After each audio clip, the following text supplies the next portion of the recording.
Okay, so let's unpack this. We are diving into the chronological genesis of one of the world's, enduring horror phenomena. We're really going back to the beginning, the deep lore that comes before that famous mansion incident.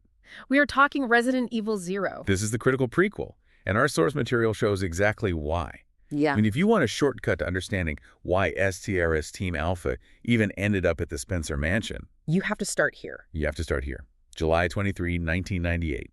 This is the day the T-virus truly goes off the rails. And our mission today is to give you that comprehensive view, really distilling the plot and the critical insights into what happened in those crucial 24 hours. Before the Raccoon City disaster officially begins. Exactly. This deep dive will answer that core question: who, or maybe what, truly set the trap? Well, the sources, they just immediately plunges right into chaos. It all starts in the remote Arklay Mountains near Raccoon City. And the very first event isn't what you'd expect. It's not a horde of shuffling zombies. No, it's an attack on this high-end luxury transport train, the Ecliptic Express. And the opening salvo is so much stranger. The sources detail this terrifying biological assault. The initial attackers were not the undead. No, they were massive, monstrous leeches. Coordinated. They swarmed the train, killing everyone, Umbrella employees, passengers, in this gruesome fashion. And we even see this mysterious figure just sort of watching the whole thing from a distance. That detail about the leeches is so crucial. It immediately signals that this is not a random contamination event. Right, someone is weaponizing this. It's highly targeted. And while that's all happening, we get introduced to the team that's being sent in to investigate these, initial reports of cannibalism and weird activity. S.T.A.R.S. Team Bravo. And our protagonist is their newest member, Rebecca Chambers. Rebecca is the ultimate rookie. I mean, she's only 18, fresh out of training, but she's a genius. A medical specialist, right? With advanced knowledge of pharmaceuticals. It's her very first field mission, and it immediately goes wrong. Their helicopter suffers a motor failure, forced to land hard, right in the middle of the woods. So once they're grounded, the team splits up. And they quickly find evidence of, well, what looks like a related crime. An overturned police transport car. Yeah, 2 dead officers inside, and the manifest for a very dangerous fugitive. Ex-Marine Lieutenant Billy Coen, who was sentenced to death for murdering 23 people. So it looks like a clean narrative, right? Yeah. The fugitive murdered his guards and just escaped into the woods. But the setup is, I don't know, it feels a little too neat. We have a rookie S.T.A.R.S. agent, a supposedly ruthless killer, and this horrifying biological outbreak all centered on a train. It really begs the question, how quickly is Rebecca going to prioritize her orders, Yeah. arresting the fugitive, over the reality of the threat she's facing? And that choice is forced on her almost instantly.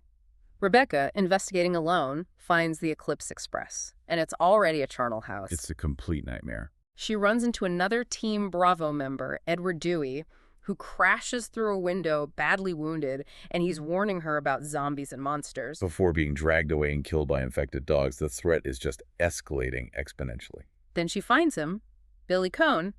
He's still got one handcuff on, and her training just kicks in. She pulls her weapon, demands his surrender. But the sources show he is entirely unconcerned. With her weapon, he just walks away. It's like he's already resigned to his fate, but he's much more focused on survival. And then something happens that completely changes the dynamic. It really does. Rebecca finds this elderly passenger who seems harmless, but then he dissolves into a terrifying swarm of those attacking leeches. Right in front of her. And Billy, the convicted killer, is the one who steps in and saves her life. And that is the moment of commitment. Billy knows how to survive. Rebecca knows medicine and procedure. And in the face of a threat that literally melts people into parasitic swarms, bureaucracy and arrest warrants, they're just meaningless. They hear the singing of that mysterious man outside who is clearly controlling these things, and they know they have to cooperate. Their situation then goes from just cooperative survival to a full-blown disaster. The train, which was stopped, suddenly lurches to life. And it starts accelerating, completely infested. They're trapped on a runaway horror show. And while they're fighting for their lives, the source material cuts back to the corporate perspective. And this is where we see the true nature of Umbrella. Inside the forward car, you have these Umbrella cleanup soldiers reporting to Albert Wesker and William Birkin, who are monitoring everything remotely. And Birkin is panicking. He's demanding to know how the T-virus leaked onto his train. But Wesker, ever the cold pragmatist. He just immediately bypasses the operational failure and focuses on the cover-up. He orders the entire train destroyed Just immediately. like that. Hide the leakage. This one action by Wesker, it shows you the true corporate heart of Umbrella. It's not about public safety. Not at all. It's about asset protection. It's about maintaining the secrecy of their bioweapons research, no matter what the death toll is. It's a cleanup job ordered by our future villains. Luckily for Rebecca and Billy, they managed to get to the controls. They stopped the train. But the abrupt braking causes a high-speed derailment. They tumble out of the wreckage and find themselves right next to this massive, imposing subterranean structure. A structure that, according to Birkin's own internal reports, should have been sealed and decommissioned years ago. And this is the segue into the deepest, darkest secrets of Umbrella's origins. Exactly. They enter what is revealed to be this massive Umbrella research and training facility. It's supposed to be abandoned, but it is certainly not quiet. And this is where that whole Spencer Mansion conspiracy really starts to unravel. They almost immediately stumble upon this monumental historical reveal, a huge portrait of the facility's founder, Dr. James Marcus. And the sources confirm, Marcus wasn't just a director. He was one of the 3 original co-founders of the Umbrella Corporation. Alongside Oswell E. Spencer and Edward Ashford. This is ground zero for the entire nightmare. And the discovery is instantly unnerving. The portrait of Marcus is an identical match to the old man they saw dissolve into leeches on the train. The connection between the corporate founder and the parasitic threat is immediate and terrifying. And this is where we need to just pause and look at the source of the virus itself. Marcus was the true genius behind it all. Or maybe the madman. He developed the foundational progenitor virus way back in 1966, but his crucial, history-changing step was later mixing progenitor with leech DNA. To create the true weapon, the T-virus, the tyrant virus. And if we connect this to the bigger picture, the rivalry between Marcus and Spencer is really the political genesis of this whole catastrophe. Right, because Marcus saw the virus as a scientific achievement, pure research and control. Spencer, though, he's driven entirely by commercial gain and power. The sources confirm this was an internal power struggle that it reached a tipping point. Marcus's facility wasn't just a lab, it was a horror show. They find dungeons, torture rooms, the skeletal remains of his human test subjects. It confirms his experiments were lethal and sadistic. Spencer knew Marcus was a liability, a huge one. So the betrayal came swift and decisive. Spencer ordered Marcus's assassination in 1988. And the hitman. Wesker and Birkin. They were tasked with murdering their own mentor, seizing his research, and making sure Spencer kept control of Umbrella's future. That tells you everything you need to know about the characters who are going to drive the plot of the first Resident Evil. Right.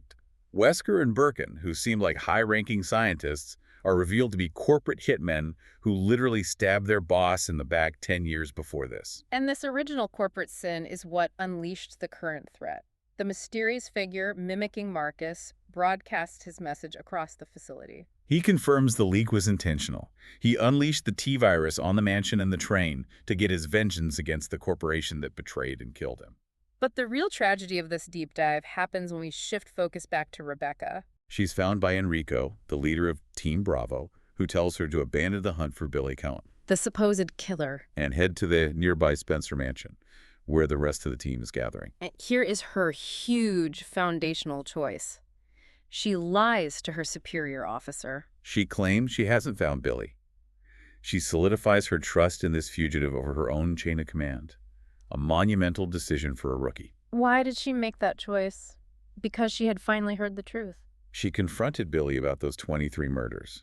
And his story, detailed in our sources, is it's complex and utterly tragic. A year prior, on a mission in Africa, his unit found a peaceful village, not the guerrillas they were looking for. And the unit leader, desperate not to return empty-handed after this long, failed march, ordered the massacre of 23 innocent people. Billy tried to intervene, tried to stop it, was knocked unconscious, and then framed for the whole crime. Took the fall during the court-martial. He confirms he didn't kill those villagers, and he didn't kill the police officers transporting him. He seized the opportunity to flee when the transport crashed. Rebecca's decision to cover for him is the definition of loyalty forged in fire. She's realized the real villains are wearing corporate badges and military rank, not handcuffs. But that decision has huge implications for what comes next. While Rebecca is choosing loyalty, Wesker is finalizing his master plan. We see internal reports that reveal his whole plot. He's ready to leave Umbrella, but first, he has to lure the entire S.T.A.R.S. team to the Spencer mansion. Why? To use them as, and this is a quote, perfect guinea pigs. He needs combat data to finalize his BOW, his bioorganic weapon prototype, the Tyrant. They even fight an early version, the Proto-Tyrant, deep inside that facility. So Wesker isn't just slaying Umbrella, he's stealing their data and testing his product on human subjects. It's the ultimate act of corporate sabotage. Meanwhile, Birkin, who's still obsessed with completing his G-virus research, And furious that this Marcus entity is ruining his life's work. he activates the facility's self-destructive mechanism to destroy all the evidence. The clock is ticking on Umbrella's origin site. Rebecca and Billy reunite in the facility's sewage area. They fight the Proto-Tyrant again and finally defeat it. And now they have a race against time, with the countdown blaring, to get to the surface before the whole complex is just leveled. Which leads us to the final dramatic confrontation in this large, leech-covered hall.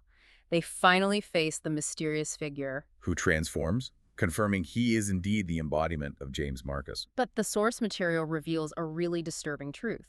The revenge isn't from the ghost of Marcus, it's biological assimilation. After Wesker and Birkin assassinated Marcus and dumped his body in 1988, a queen leech fell onto his corpse. And the T-virus infected the queen leech. It allowed it to absorb Marcus's cells over 10 years. Essentially gaining his memories, his intelligence, and the ability to perfectly mimic his human form. It's biological immortality achieved through parasitic revenge. The queen leech is the mastermind. It's the ultimate horror of corporate science, right? The CEO, killed for wanting pure research, comes back as this hyper-intelligent, virus-infused parasite seeking to destroy the empire that betrayed him. The queen leech transforms into a towering, monstrous creature, and the self-destruct countdown is down to the last 5 minutes. The fighting leads them up to an elevated transport area, and they discover the creature's simple but crucial vulnerability. Direct sunlight. They realize they have been fighting this bioweapon in the dark and the cold of a subterranean lab. Its optimal environment. So Rebecca, acting fast, opens the mechanical roof, flooding the chamber with morning sun and severely weakening this massive creature. And Billy, the one trained to kill, gets the final job. Rebecca throws in the magnum pistol. And he lands the fatal shot, destroying the queen leech just as the facility explodes, wiping out all physical evidence of Umbrella's deepest, darkest secrets. And that explosion, it creates the perfect cover story for Umbrella. All the evidence is gone. No one will ever trace the original outbreak back to Spencer or Birkin or the queen leech. So what does this all mean for Rebecca? Well, she gives Billy a chance at a new life. She takes his dog tags. And she declares ex-Lieutenant Billy Coen officially dead, presumably killed by the initial zombie attack. It's the ultimate gesture of trust and respect. They salute each other. Billy walks away toward freedom, knowing he owes his life and his future to this rookie S.T.A.R.S. agent. And Rebecca, having just saved a man's life and exposed the true depth of Umbrella's evil, heads straight toward that ancient mansion Enrico told her about. The Spencer Mansion, setting the stage for the next much bigger and far more lethal nightmare. Which raises an important question for you to consider. Rebecca's willingness to trust a condemned man saved her life and allowed him to escape. But by choosing to lie for him, she also made sure that S.T.A.R.S. would go in without critical knowledge of Umbrella's involvement. She walked directly into Wesker's trap. The very trap he had planned to gather combat data for the Tyrant. So consider this. Did Rebecca's act of compassion inadvertently guarantee the success of Wesker's most sinister plan, ensuring the T-virus would fully unleash itself upon the world? Her story with Billy is finished, but the nightmare she just guaranteed is only beginning.